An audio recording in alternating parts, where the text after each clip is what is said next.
In the small village of Kijiji, a 19-year-old boy named Juma worked under a harsh boss, Babatano, a 45-year-old man known for his cruelty.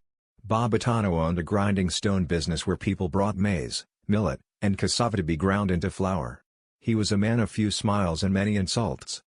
Juma worked from sunrise to sunset, lifting heavy sacks, turning the grinding stone, and enduring Babatano's endless shouts.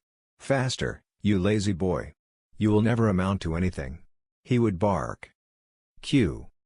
Despite the hard work, Juma earned only a few coins a day, just enough to buy food but never enough to change his life. At night, Juma sat by the fire, watching the stars. There must be more to life than this, he thought. He had heard stories of people making money through something called the internet, but in his village, few believed it was real. One evening, while delivering flour to a customer, Juma overheard a man talking about how he made money online. Curiosity sparked in Juma's heart. Determined to learn, Juma saved little by little and finally bought a second-hand mobile phone. When Babatano saw it, he laughed. "A phone? You think you are a rich man now? Stick to grinding stone, boy." But Juma ignored him. Late at night, he used free Wi-Fi at a nearby school to research online jobs. He discovered freelance writing, digital marketing, and selling products online. Juma worked tirelessly, grinding stone by day and learning by night. He practiced writing, learned how to create designs, and slowly built a small online business. Soon, he got his first online payment. It wasn't much, but it was more than Babatano ever paid him in a week. Juma knew he was on the right path.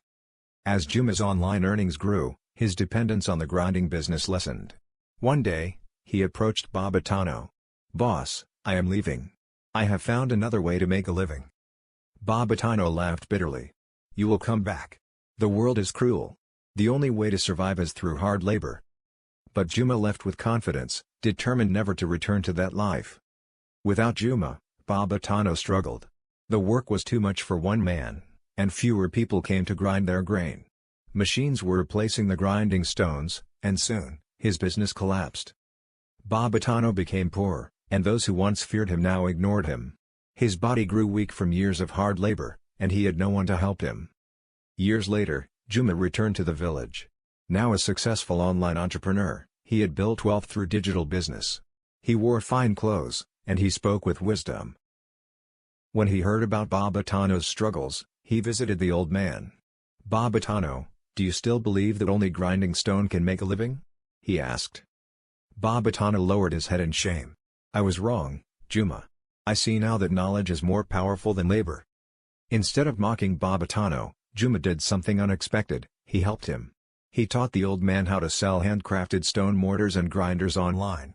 He set up a small shop for him on the internet and helped him reach customers beyond the village. For the first time in his life, Babatano made money without breaking his back. He looked at Juma with tears in his eyes. "You were once my worker, but now you are my teacher." From that day, Babatano treated people with kindness, knowing that life can change at any moment. Juma, on the other hand, never forgot where he came from.